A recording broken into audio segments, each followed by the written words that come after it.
A day in a life as a taekwondo player pero wala sa tay ganap sa taekwondo karon. Kay mag-farewell party sa ta sa classroom karon kay para sa banding. So karon kay ipakita na ko kung unsay ganap.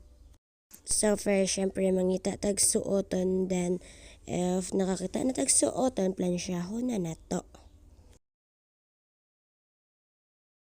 Then pagtapos na to og plansya, syempre maligo na ta kay di ta manimaho no, lisod sad.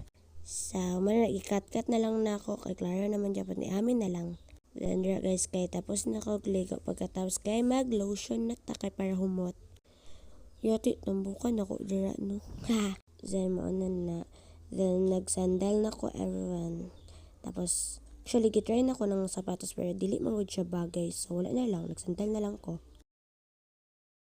Then outfit check. Tapos nasuguan pa ni mama para magpalit og mangga pero ay nako gipakita ang mangga kapoy. Then nakaulit na ko dira guys, tas nag-adto ko kay mama if naluto na ang spaghetti na akong gipaluto. Then tuara luto na. Fast forward na ko sa classroom, then gitan-ora na mo mga members dati. Tapos nag-play na lang me. Pero ari jud ang pinakapangit at tanawa kiat kayo. Pum. Katawa-katawa ra oy. Then diri nagbudots mi, I mean nag-TikTok kay among dula diri kay paper dance. So wala na antod nagbababa na jud na siya dirahan. Antad kami na lang duwa ka grupo na si Kyle, Jojo, and Stephanie. Syempre ako sad.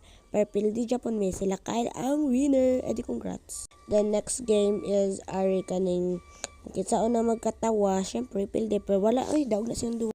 Hantod rin to everyone. Bye. Basta dagan man mga games dra. Nandiyo na videohan. Please subscribe, like guys, and share. Bye.